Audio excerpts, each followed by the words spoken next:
자, 오늘 우리가 보통 이 본문을 대할 때 이제 이혼에 관한 그런 이야기다 이렇게 이제 그 이야기를 규정짓기가 참 쉽습니다. 근데 오늘 이 본문을 살펴보면은 물론 이제 내용적으로는 그런 내용이 있지만 전체적인 그런 구도를 보면 그것 때문에 예수님께 이 바리새인들이 와서 묻고 이런 것이 아니라 앞에서 안식일 논쟁과 비슷한 측면이 있는 겁니다. 그래서 예수님을 시험하기 위해서 예수님께 묻고 또 그 예수님을 올가매기 위해서 지금 질문을 하고 이런 것을 우리가 살펴볼 수가 있는 것이죠.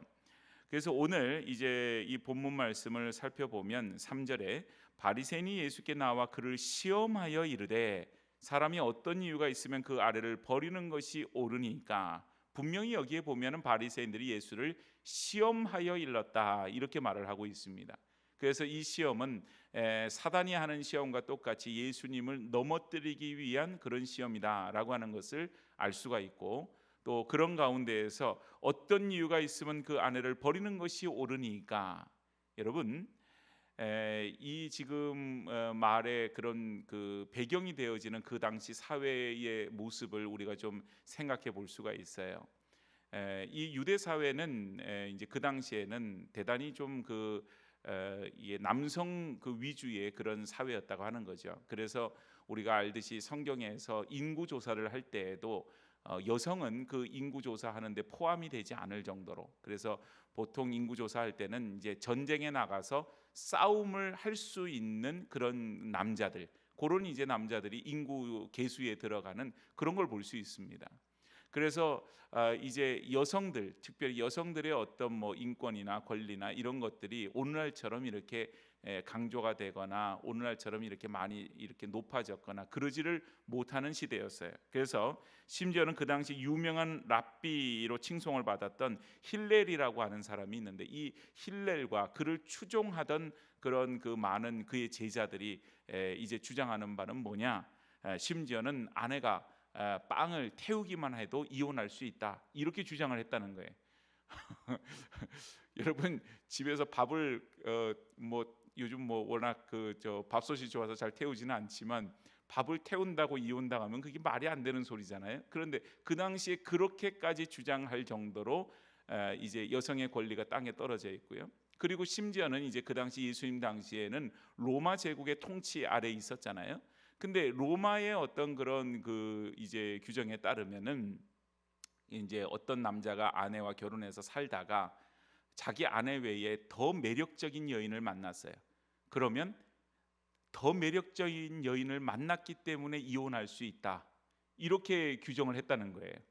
그러니까 이게 그렇게 하려 그러면은 결혼을 왜 했나 이렇게 싶을 정도로 그 당시에 여인들은 이제 그 결혼을 하고서라도 만약에 이렇게 이혼을 당하게 되면은 살 길이 막막해지는 겁니다. 오늘날처럼 뭐 여성들이 나가서 일을 할 수 있는 그런 자리가 많은 것도 아니고, 여성으로서 안 그래도 그 당시 사회적인 어떤 그런 위치가 낮은 데다가 또 여성이 혼자서 또 심지어는 그 아이들과 더불어서 그 세상을 살아간다고 하는 것은 너무나도 어려운 그런 시절이었다라고 하는 거죠. 뭐 우리나라도 이제 불과 몇십 년 전만 하더라도 여성의 어떤 그런 권리나 이런 것들이 그닥 높지 않았던 그런 그 시절들이 분명히 있었죠.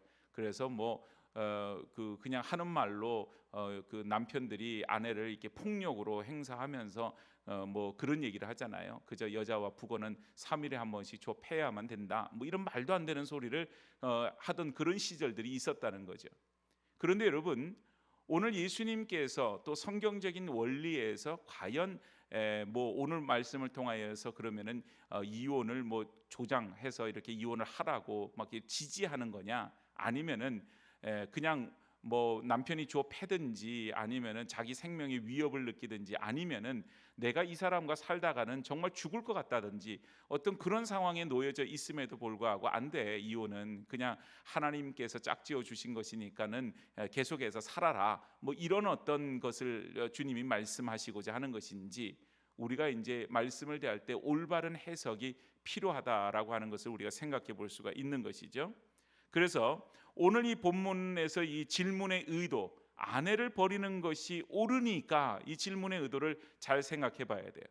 여기서 만약에 예수님께서 이제 어떤 대답을 하시냐에 따라서 그 바리새인들의 태도가 달라지게 됩니다. 예를 들면 앞서서 우리가 봤던 것처럼 안식일에 이제 어떤 그 선한 일을 하고 이렇게 사람을 고쳐주고 하는 것이 또 그 밀 이삭을 이렇게 제자들이 잘라 먹는 거, 그걸 가지고 논쟁을 벌일 때에도 안식일에 이런 일을 하는 것이 옳습니까? 이렇게 물을 때에 예수님의 그 대답은 그들의 생각을 뛰어넘는 그런 대답을 하셨죠. 오늘 이제 이 질문도 사실은 그래요. 예수님께서 만일 그것이 옳다라고 이렇게 얘기를 한다면 이제 거기에 이제 걸어서 넘어뜨리려고 하는 그런 게 있죠. 그러니까 이혼이 정당하다 이렇게 말한다면 가난한 사람들 또 뭐 그런 약자 편에 예수님이 섰다 그러는데 전혀 그것이 아니다 이렇게 해서 예수님을 올가매려고 하는 거고, 반대로 그렇지 않다, 부당하다 이렇게 얘기하면 율법을 어긴 것이다 이래서 또 올가매려고 하는 그런 게 있는 거예요. 그래서 이 말씀의 어떤 근거가 되는 율법의 규정은 신명기 24장 1절의 말씀에 있습니다. 여러분 이제 스크린에 이렇게 있습니다. 한번 같이 한번 읽어보도록 하겠습니다. 시작. 사람이 아내를 맞이하여 데려온 후에 그에게 수치되는 일이 있었음을 발견하고 그를 기뻐하지 아니하면 이혼 증서를 써서 그의 손에 주고 그를 자기 집에서 내보낼 것이요. 자, 여러분 이 말씀에서 우리가 생각해야 되는 게 있어요. 만일 그 여인에게 자기 아내에게 수치가 되는 일이 있거든 이혼 정서를 써주고 그 집에서 내어보내라 이렇게 얘기를 하는데, 자, 이 말씀을 보면 하나님께서 이제 그 어떤 여인이 뭐 부정한 일을 저질렀든지 어떤 일에 대해서 이제 이혼을 해야 되는 그런 지경이 있는데 이 규정이 어떤 규정에 근거한다고 생각을 했어요. 쉽게 말하면은 이 규정이 말 그대로 이혼하는 것을 이렇게 지지하거나 막 그렇게 하는 것을 생각하시는 거예요? 아니면은 반대하는 측면에서 지금 이 말씀을 한다 이렇게 보시겠어요? 이 말씀은요, 사람들의 그 마음 속에 있는 그런 완악함이 있는 거예요. 죄악이 있는 거죠.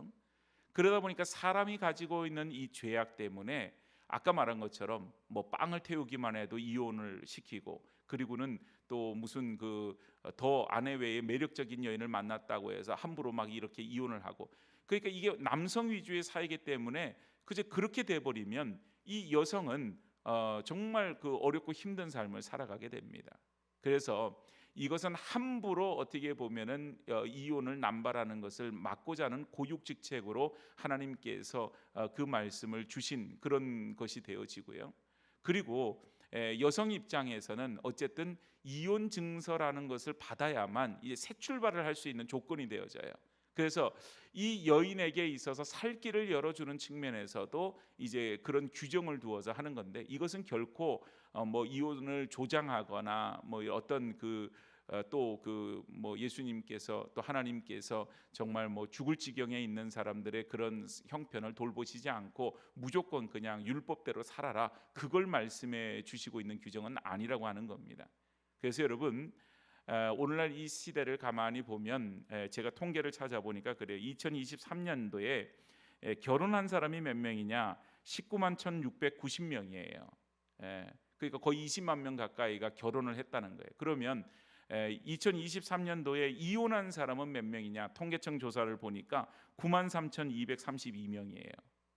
그러니까 여러분 뭐 결혼한 수에 비해서 이혼한 수가 얼마나 되느냐 보면 거의 50%에 육박하고 있는 것을 보게 되어집니다. 그러니까 이게 뭐 두 명이 두 가정이 결혼해서 한 가정이 이혼한다, 뭐 이렇게 얘기를 할 수 있을 정도로 우리나라가 아시아에서는 가장 이혼을 많이 하는 그런 나라에 지금 포함이 돼 있다 그래요. 그러니까 이게 이제 그 사회 속에서 보면 이렇게 남녀가 뭐 가장 뭐 이렇게 서로 헤어질 때 나오는 얘기가 성격 차이 뭐 무슨 그런저런 얘기합니다. 그래서 여러 가지 이제 맞지 않은 상황에 부딪히게 됐을 때 그거로 이제 충돌이 생기게 되고 그러다가 이제 서로 갈라서는 그런 일들이 있는데, 오늘 이 사회 속에서 우리가 생각해야 되는 것은 예수님께서 그런 이혼을 조장하는 것도 아니지만 또한 예수님께서 정말 그 핍박 가운데 있고 정말 어려움 속에서 이렇게 놓여져 있어서 가정을 돌보지 않은 그런 그 상황 속에 있는 그런 그 이제 남편과 함께하는 그런 여인이라든지 또 여인이 심각한 그런 어떤 가정을 유지하기 어려운 그런 상태에 놓인 것을 어떻게 해야 되는가, 이제 그런 것 속에서 우리가 결혼의 의미를 다시 한번 생각해보고 그런 가운데서 하나님께서 말씀하시는 것 가운데에서 우리가 가정을 이루고 또한 이제 지금 그 우리의 삶을 하나님 앞에서 어떤 마음 자세로서 살아야 되느냐, 이거는 뭐 결혼과 이혼을 떠나서 우리의 삶이 하나님 앞에 바로 서야 되니까요. 그거를 이제 우리가 말씀 가운데 생각을 해봐야 될 줄로 압니다. 오늘 말씀을 보면 먼저 여기에 이제 그 4절 말씀을 다시 한번 읽어봅니다. 예수께서 대답하여 이르시되 사람을 지으시니가 본래 그들을 남자와 여자로 지으셨다. 사람을 지으신 이는 하나님이십니다. 하나님은 온 우주 만물 천지 모든 것들을 창조하신 유일한 분이시죠. 그분께서 사람을 지으셨다 그랬어요. 사람을 지으실 때 보면 흙으로 사람을 빚었지만 하나님의 형상대로 빚었다 그랬습니다. 그리고는 그 코에 생기를 불어넣어 줬더니 사람이 생명이 되었다, 이렇게 성경은 기록하고 있습니다. 그래서 여러분, 원래 인간이 지음을 받았을 때는 하나님의 형상이에요. 하나님의 모습을 담게끔 하나님께서 지었습니다. 그리고는 하나님을 예배하고 하나님이 누구신지 아는 영이신 하나님 앞에 유일하게 예배할 수 있는 존재로 지음을 받은 것이 바로 인간이라고 하는 존재예요. 그래서 그 인간을 지으셨고, 그런데 인간이 처음에 아담을 지었죠. 그런데 아담을 지었을 때 혼자 있는 것이 별로 이렇게 하나님 보시기에 좋지 않았어요. 그래서 하나님께서 이제 그의 갈빗대를 취해서 하와를 짓고 이제 최초의 가정을 만드십니다. 그래서 5절에 보니까 말씀하시기를 그러므로 사람이 그 부모를 떠나서 아내와 합하여 그 둘이 한 몸이 될지니라 하신 것을 읽어보지 못하였느냐. 이 모든 결혼이라고 하는 것은 하나님이 만드신 제도요, 하나님께서 처음 그 어떤 두 사람의 연합을 통하여서 공동체라고 하는 것을 만드셨다라고 하는 겁니다. 한 사람으로 인해서 불완전합니다. 그래서 한 사람을 더 만들어서 하나 되어서 그것을 완전하게 이제 가정을 통하여서 이루도록 그렇게 만드셨다라고 하는 거예요. 그래서 6절에 그런즉 이제는 둘이 아니고 한 몸이다. 뭐라고 얘기를 해요? 내 뼈 중에 뼈요, 살 중에 살이라, 그렇게 얘기를 하잖아요. 그래서 가장 어떻게 보면은 그 둘이 한 몸이 되어지는 것이 그 부부간의 그런 관계가 되어진다. 그런데 요즘 세상은 그 님이 점 하나 찍으니까 뭐가 돼요? 남이 돼버렸어요. 이런 문제들이 아무렇지도 않게 그냥 쉽게 이루어지는 일들이 많더라. 그러니까 물론 뭐 그들에게는 고민이 있었겠지만 이제 하여튼 그런 기본적인 우리가 그 그리스도인으로서 가정에 대한 생각은 그런 겁니다. 그래서 둘이 아니고 한 몸이니 그러므로 하나님이 짝지어 주신 것을 사람이 나누지 못할지니라. 이 말은 하나님께서 짝지어 주신 것이라고 하는 것에 우리가 먼저 생각해 봐야 될 게 있어요. 하나님께서는 모든 것의 주관자가 되어 주십니다. 그래서 내가 결정하고 내가 선택한 것 같지만 우리가 모든 어떤 삶에 있어서 나의 앞길을 하나님이 인도하여 주시는 것처럼 내 인생의 모든 가정의 형편도 하나님께서 주관하시고 하나님께서 그 가운데 함께하여 주시는 겁니다. 그래서 우리 결정권은 우리의 선택이 아닌 하나님의 선택과 하나님의 인도하심을 따라 가야 되는 것이 맞겠지요. 그래서 하나님이 짝지어 주셨다라고 하는 표현을 하는 거예요. 이게 남녀가 만나서 서로 좋아서 눈이 맞아서 그렇게 결혼한다 이렇게 얘기를 하지만 그게 아니라는 거죠. 그리스도인들의 결혼관은 하나님께서 짝지어 주신 사람을 만나는 게 중요해요. 그래서 참 예전에 청년부를 담당할 때도 답답했던 것은 그건 거예요. 우리가 열심히 배우자를 위해서 기도하고 앞으로 인생을 위해서 기도하고 그러는데 그 순간에 대해서 선택할 때는 그 기준이 세속적으로 돌아가는 거예요. 그래서 이 남자가 무슨 직장에 다니나, 이 집안의 경제력은 어떤가, 또 이 사람의 인물은 어떤가, 결국은 나중에 되니까 그것이 기준이 되더라는 거죠. 그런데 물론 우리가 인간이기 때문에 하나님께서 지은 인간이라 할지라도 그 마음에 심령에 그 내가 마음에 드는 사람이어야만 하겠죠. 그런데 우리가 어떤 마음에 드는 사람, 뭐 어떤 조건이 되었든지 뭐 외모가 되었든지 뭐가 됐든지 마음에 드는 사람 만나면 믿는 사람들은 어떻게 해야 돼요? 그 문제를 놓고 먼저 기도해야 된다고 하는 겁니다. 하나님, 저 사람이 하나님 나에게 짝지어 주신 그 사람, 말 그대로 내 뼈 중에 뼈요 살 중에 살인 사람이 맞는 것입니까? 하나님이 짝지어 주신 사람을 만나야만 그 가운데에서 온전한 가정을 이룰 수가 있게 되어진다라고 하는 사실이에요. 자, 그래서 그 다음에 보니까 하나님 짝지어 주신 것을 사람이 나누지 못할지니라. 자, 이렇게 이제 그 해석을 해놓으니까 우리가 여기에 이제 굉장히 좀 마음이 어려워져요. 그래서 하나님이 짝지어 주신 것을 사람이 함부로, 사람이 인위적으로, 사람이 마음대로, 이 말입니다. 사람이 마음대로 나누어서는 안 된다, 이런 의미예요. 그러니까 아까 말한 것처럼 말도 되지 않은 이유로 하나님이 짝지어 주신 그런 것인데 그거를 이유 없이 함부로 이혼을 한다든지 함부로 그 부인을 내친다든지 또 함부로 어떤 잘못을 저지른다든지 이런 어떤 일들이 있어서는 안 됨을 분명하게 말해주고 있는 겁니다. 그래서 그리스도인들에겐 첫 번째로 하나님 짝지어 주신 사람, 그리고 우리의 가정에 어쨌든 머리가 되어주시고 주인이 되어주시는 분은 하나님이시다라고 하는 그런 어떤 생각이 분명하게 있어야 되어질 줄로 압니다. 자, 그 다음에 여기에 보니까 이제 여짜오되 그러면 어찌하여 모세는 이혼 증서를 주어서 버리라 이렇게 명하였나이까? 이게 이제 율법에 대한 오해예요. 이혼 증서를 써서 버려라, 아내를 버려라, 성경엔 그렇게 말한 적이 없습니다. 그러니까 함부로 이혼 증서를만 써주면 그냥 내가 원하지 않는 그런 부인과 또 배우자와 갈라설 수 있다, 성경에서 그렇게 말한 바가 없어요. 그런데 바리새인들은 자의적으로 율법을 해석하고 있는 겁니다. 그래서 8절에 예수님 말씀하십니다. 모세가 너희의 완악함 때문에 아내 버림을 허락하였을 뿐이지 본래는 그렇지 아니한다.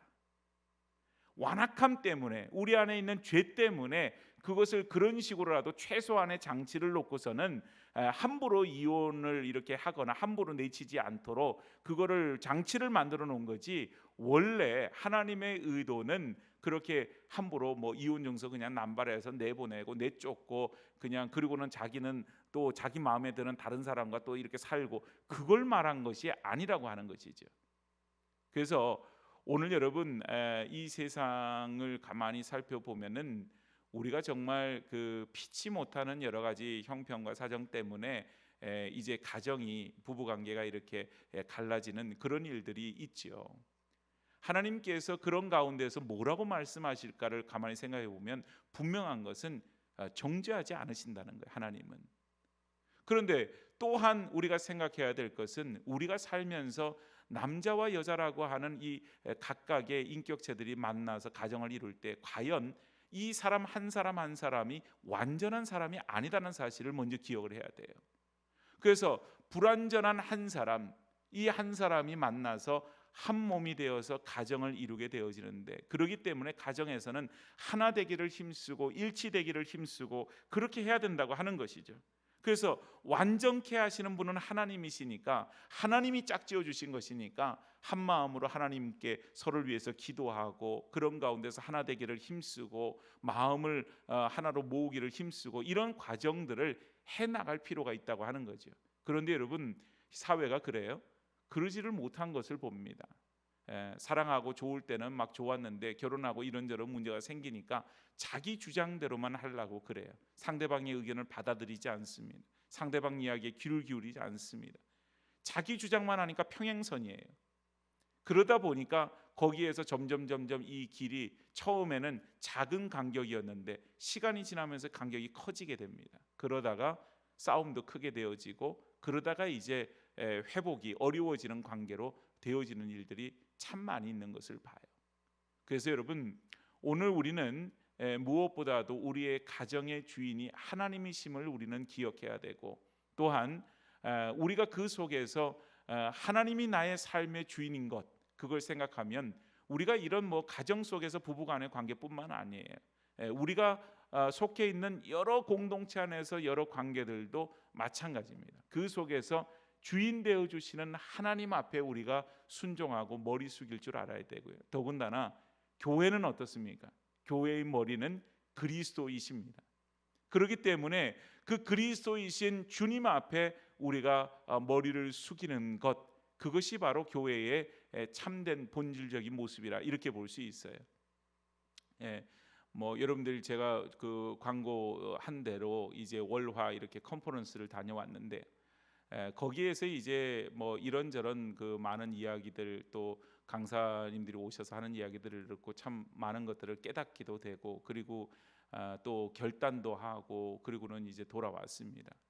그런데 이제 거기서 얘기되었던 화두 중에 하나는 뭐냐면 교회가 교회답게라고 하는 것이었어요. 교회가 교회답게.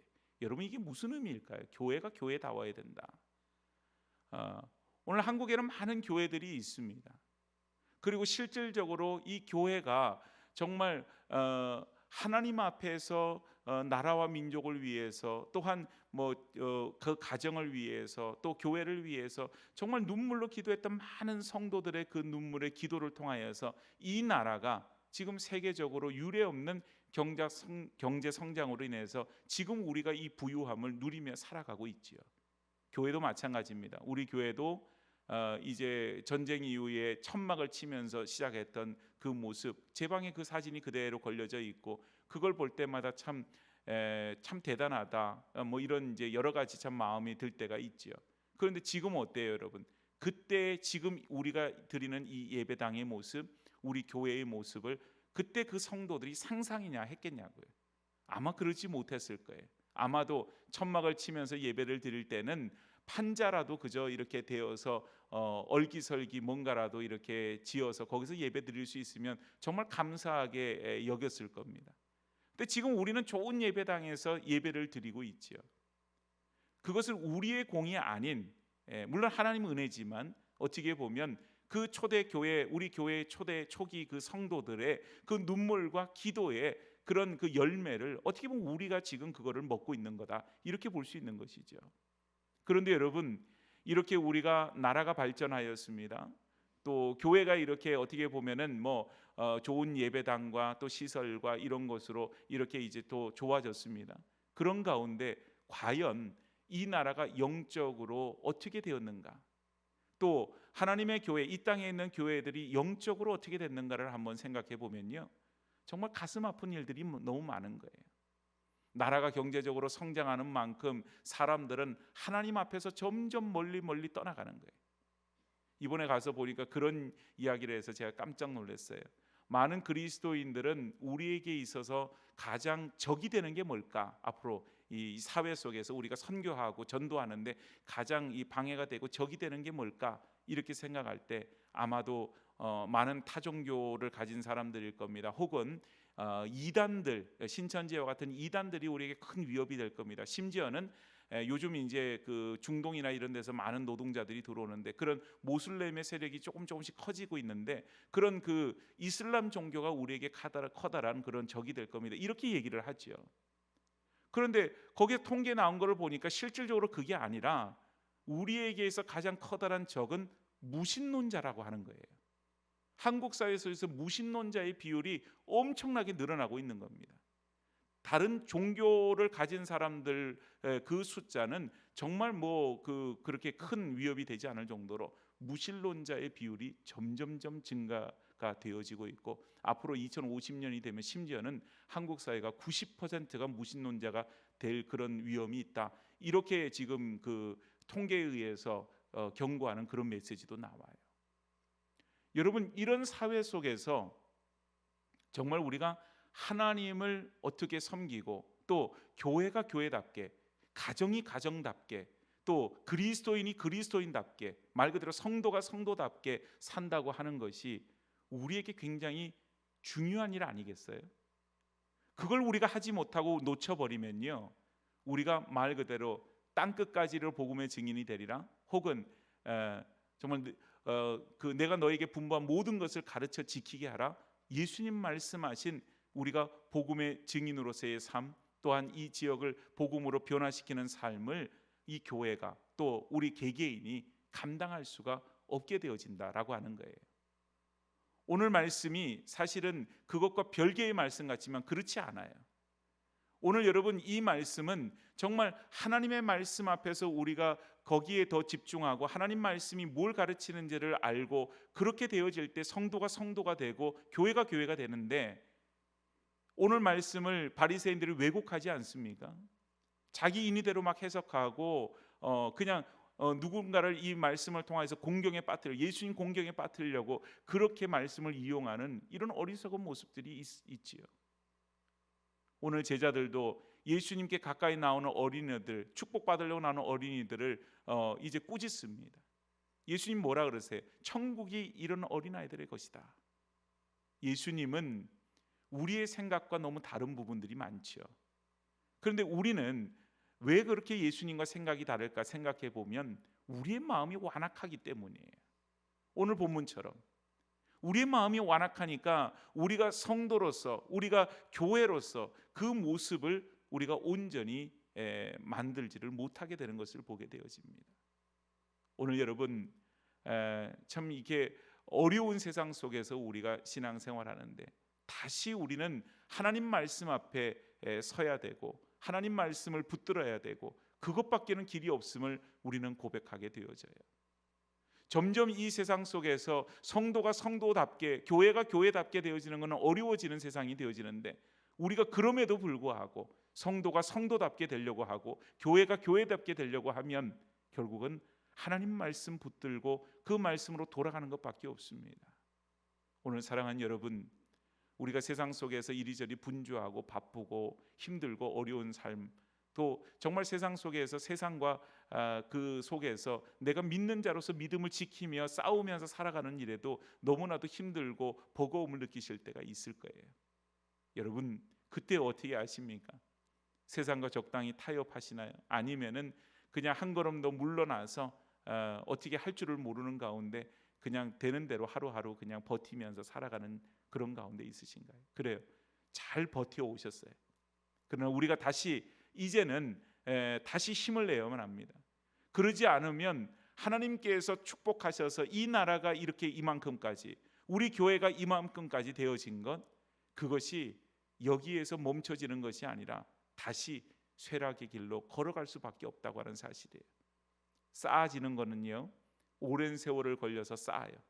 나라가 이만큼 발전하는 것도 수십 년 걸려서 뭐 한강의 기적이라고 그러든지 뭐라 그러든지 하여튼 여기까지 오게 된 거는 시간이 이만큼 걸렸어요. 하나님의 교회가 지금까지 이렇게 오게 된 건 오랜 시간이 걸려서 정말 기도와 눈물 가운데에서 그리고 지금까지 왔습니다. 그러나 무너지는 것은 순간이에요. 오늘 우리가 지금 이 순간을 만족하고 그저 여기가 좋사오니 그 마음 하나만 가지고 우리가 있게 되면 우리는 무너질 수밖에 없지요.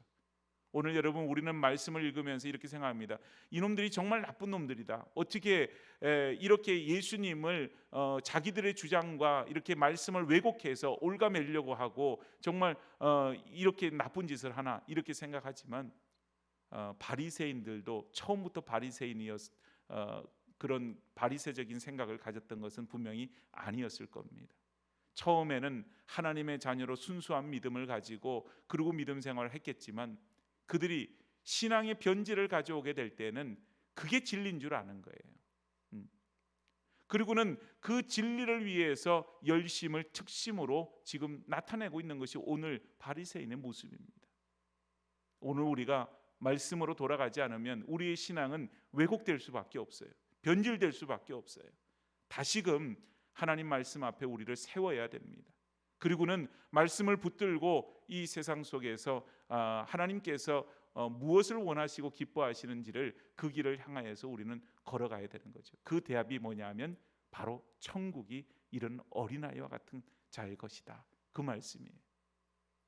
순수해야 되는 말씀, 순결해야 되는 그런 신앙의 모습, 정말 다른 것 없이 하나님만을 바라보는 그런 모습, 그것이 바로 어린아이와 같은 그런 신앙의 모습 아니겠어요? 우리가 기뻐할 때 기뻐할 줄 알고 슬퍼할 때 슬퍼할 줄 알고 그런 모습으로 우리가 신앙생활을 해야 되는데 시간이 지나면서 우리의 마음이 완악해지고 때가 타니까 거기에 우리의 신앙의 순수성도 잊어버리고 본질도 점점 놓쳐버리는 그런 일들이 너무 많이 있다고 하는 사실이에요. 오늘 우리가 그러기 때문에 성도 안에서도 사랑하지 못하고 우리가 하나 되기를 힘쓰지를 못하고 그저 모래알처럼 이렇게 흩어져 있는 그런 모습들도 많이 보게 되어집니다. 사랑하는 여러분, 오늘 하나님께서 우리 교회에 큰 은혜를 주셨어요. 그 은혜는요, 그냥 건물이 뭔가 새로워지게 되고 또 뭐 안에를 어떻게 새롭게 해서 또 우리 예배당을 또 전에 이렇게 리모델링을 해서 이렇게 좋은 예배당에서 예배드린 그것도 하나님의 은혜요 축복이지만 그것보다도 이때에 하나님께서 이 일을 허락하시는 것뿐만 아니라 우리 교회를 새롭게 하시고자 하는 그런 계획을 하나님께서 가지고 계신다고 하는 사실입니다. 이게 더 큰 은혜입니다. 그래서 이제 우리는 그래요. 항상 위기는 어디서부터 오느냐? 이제 이만큼이면 됐지. 거기 위기가 있어요. 이제 다 짓고 나면 이제 다 지었네. 그러면 우리는 여기서 그냥 재미나게 신앙생활을 하면 되지. 그 순간이 위기의 순간이 될 겁니다. 이제 우리는 정말로 하나님께서 뭘 기뻐하시고 원하시는지를 우리는 기도하는 가운데 순종함으로 그 길을 걸어가야만 해요. 그래서 정말 이 지역에 죽어가는 영혼들을 향하여서 우리의 마음을 둬야 되고 그들을 하나님께로 인도하는 일에 정말 마음을 두는 그런 우리 성도와 교회로 서야 될 줄로 믿습니다. 오늘 교회는 그 사명을 잃어버리게 되면 교회가 교회되지 못하게 됩니다. 교회가 그냥 친교 그룹이 되는 거예요. 친교 단체가 되는 거예요. 오늘 여러분, 하나님의 교회는 하나님이 주신 사명이 있어요. 그 사명을 위하여서 달려갈 때에 교회는 교회다워집니다. 성도는 성도다워집니다. 오늘 여러분, 우리 안에 잠자고 있는 영혼들이 있습니까? 깨어야 돼요.